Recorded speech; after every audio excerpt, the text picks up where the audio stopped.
आपका भाई बेटा विधायक नीरज शर्मा NIT 86 फरीदाबाद। आज मैं आप सबके समक्ष प्रस्तुत हुआ। ये जो कल लोकतंत्र की हत्या हुई है, मैं इसे लोकतंत्र की हत्या का ही नाम दूंगा। इतने महत्वपूर्ण बिल घोटालों को दबाने के लिए आनन फानन में सरकार लाई और हमें परसों रात एहसास हुआ कि हम विधायक नहीं हैं, हम तो यहाँ किसी कैद में ला के बिठा दिए गए हैं। रात को 2-2 बजे हमारे दरवाजे पीटे गए हैं, डोर बेलें बजाई गई हैं। जब तक हम नहीं उठे जबरदस्ती हमारे हाथों में बिल दिए गए हैं, जबकि हमारे माननीय स्पीकर ज्ञानचंद गुप्ता जी ने सदन को ये विश्वास दिला रखा था कि मैं जो भी बिल लाऊंगा 5 दिन पहले हर सदस्य को दूंगा, जिससे वो सदस्य उसको पढ़ सकें, उस पर चर्चा कर पाए। परंतु प्रभु की कुछ और मंजूर था। हमारे स्पीकर साहब को कोरोना हो गया। दूसरे स्पीकर साहब कल बैठे, किसी विधायक को बोलने ही नहीं दिया, सिर्फ बैठ जाओ बैठ जाओ बैठ जाओ। अरे आपने यही काम करना था तो जनता के करोड़ों रुपए क्यों खर्च करे। लोग 300-300 किलोमीटर से चंडीगढ़ आ रहे हैं, टीए दे रही है सरकार, डीए दे रही है, ग्लव्स दे रहे हो, नया कलीन बिछा रहे हो। जनता का ही तो पैसा है जो कई करोड़ रुपया आपने सिर्फ 2 घंटे के सेशन के लिए खर्च कर दिया। इससे तो बढ़िया हरियाणा निवास के अंदर सबको नीचे कुर्सी डाल के बिठा देते, भाषण ही देना था अपना। और कल जो बिल था जिसपे काफी बहस हुई, बड़े दुख के साथ कहना पड़ रहा है, नेता सदन को जो मौका मिला कहने का, एक दिन के लिए ही उन्होंने उस बात को इतनी गंभीरता से नहीं कहा। जो शब्द उन्होंने कहे वो सदन की गरिमा के खिलाफ थे। अच्छी चर्चा चल रही थी बिल पे, बत्रा जी अपने पॉइंट रख रहे थे, राम कुमार गौतम जी अपने पॉइंट रख रहे थे। मैंने चिल्ला चिल्ला के कहा कि साहब ये जमीनों का मामला है, 37,597 नंबर इंतकाल है गांव गौची की कस्टोडियन की जमीन का।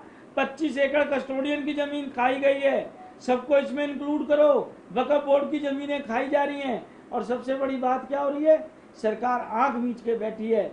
वहाँ 25-25, 50-50, 100-100 गज के गरीब आदमियों के प्लॉट कट रहे हैं। 10-20-25 साल बाद वो कहाँ जाएंगे।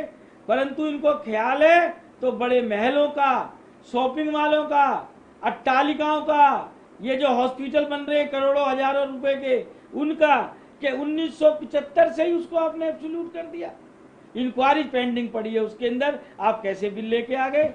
जबकि हमारे हुड्डा साहब ने चीख चीख के कहा कल सदन में कि भाई आप विजिलेंस से इंक्वायरी कराओ, आप विधायकों की कमेटी बनाओ, आप सिटिंग जज से इंक्वायरी कराओ, आप CBI से जांच कराओ, जो बड़ी से बड़ी इंक्वायरी है करा लो। क्योंकि हमें पता है हमारे हुड्डा साहब पाक साफ है, किसी इंक्वायरी में कुछ नहीं निकलेगा। इनके मन में कौन सा ऐसा पाप था कि जो कल ये आनन फानन में बिल लाए। हमारे मुख्य सचेतक बीवी बत्रा जी ने कहा कि इस बिल को सेलेक्ट कमेटी के पास भेज दिया जाए, वहां भी नहीं भेजा। आज मैंने माननीय गवर्नर साहब को इस बिल की रिगार्डिंग लिखा भी है, अपने हुड्डा साहब का और बत्रा जी का हवाला देते हुए कि इस पे भाई इतनी जल्दबाजी ना की जाए। क्योंकि उनसे पूछो ना रहने वालों से जिन्होंने फ्लैट लिए वहाँ, जब उन्होंने फ्लैट लिए थे उनको ये थोड़ी पता था कि उनको अपने फ्लैट तक जाने के लिए 1.5 घंटे के जाम का रास्ता लगाना पड़ेगा। दूसरा, राशन डिपो का मसला ले लो, ऐसे ऐसे मामले हमने पकड़े। आज के दौर में लोग बाल्टियों से भर भर के राशन दे रहे हैं लोगों को, लाइव वीडियो बनाई, एक्शन नथिंग। और मेरा एक मानना है जिंदगी का कि justice delay is also justice denial. उसके बाद टोल रोड का मामला ले लो, चिट्ठी लिख लिख के परेशान, कह कह के परेशान।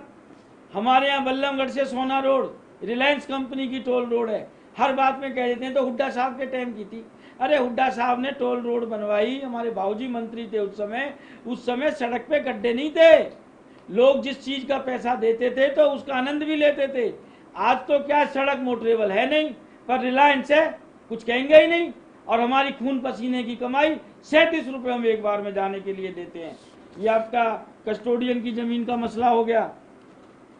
उसके बाद टोल रोड की मैंने आपसे चर्चा कर चुका हूं मैं।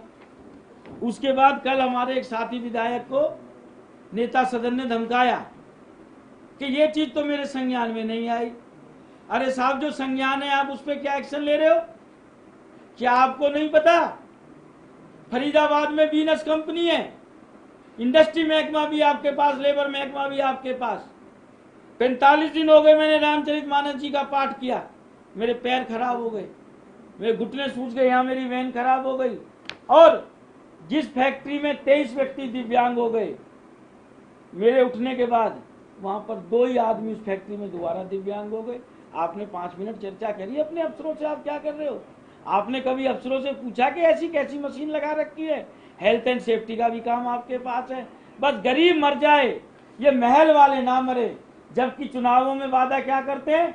गरीब के नाम पे चुन के आते हैं, किसानों के नाम पे चुन के आते हैं, और यहाँ आने के बाद आवाज किसकी बनते हैं? पूंजीपतियों की, बड़े बड़े लोगों की, अडानियों की, अंबानियों की। उसके बाद डबुआ सब्जी मंडी का मसला मैंने आखिरी बार आपको बताया था। कल मैंने अपने ध्यानाकर्षण प्रस्ताव रखे। सबसे बड़ा मुद्दा है कि साहब आपने शनिवार इतवार को कह दिया शॉपिंग मॉल बंद होंगे, दुकानें बंद होंगी। भाई शराब की दुकान क्यों नहीं बंद होगी? मतलब कोरोना में इतनी समझदारी आ गई है कि शराब की दुकान पे तो वो जाएगा नहीं, और खासतौर से शनिवार इतवार को।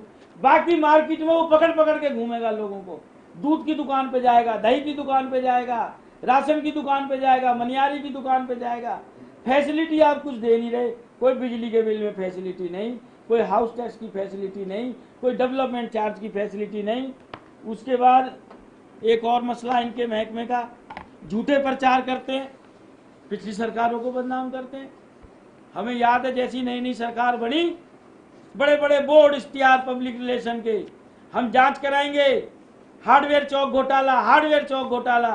अरे हम डिमांड कर रहे हैं, आपने बोर्ड लगाए शहर में हार्डवेयर चौक घोटाला, आप करो जांच बड़ी से बड़ी एजेंसी से, पता तो लगे क्या निकल के आता। पर्दे के पीछे सारे तुम ही लोग निकलोगे। ये पूरे कागजात हैं उसके कि उसके अंदर हुआ ही कुछ नहीं। एक गरीब आदमी का मकान, 100 गज का मकान, वो अपने 2 बेटों की बहुओं के नाम कर दे, उसको तो नोटिस मिल जाएगा। इसके अंदर 4:54 पे एक रजिस्ट्री होती है, 9 मिनट बाद 9 रजिस्ट्रियां हो जाती हैं।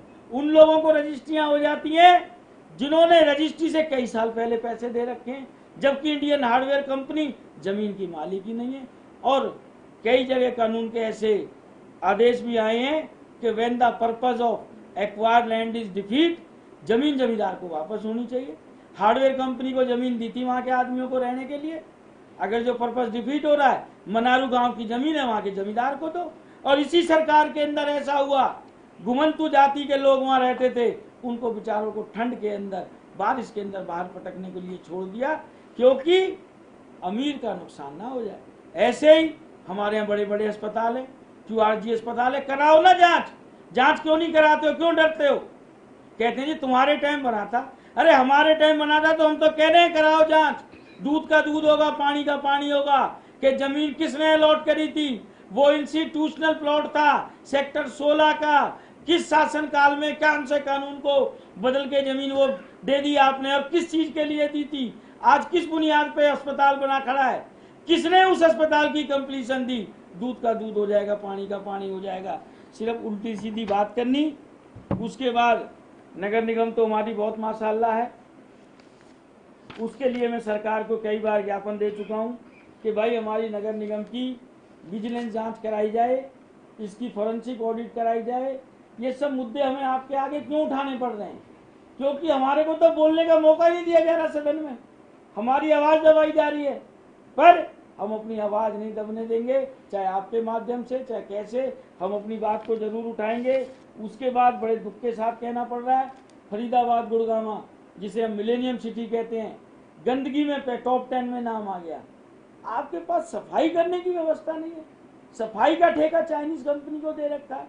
आप चंडीगढ़ से लेके फरीदाबाद तक इतना अमला है, आप एक बार जांच तो लो कि भैया जिस समय इस कंपनी को ठेका दिया था कितने आदमी काम कर रहे थे, कितनी गाड़ियां थी। आज टोटली भ्रष्टाचार का अड्डा बन चुका है। यही सब बातें मैं आपके समक्ष रखना चाह रहा था।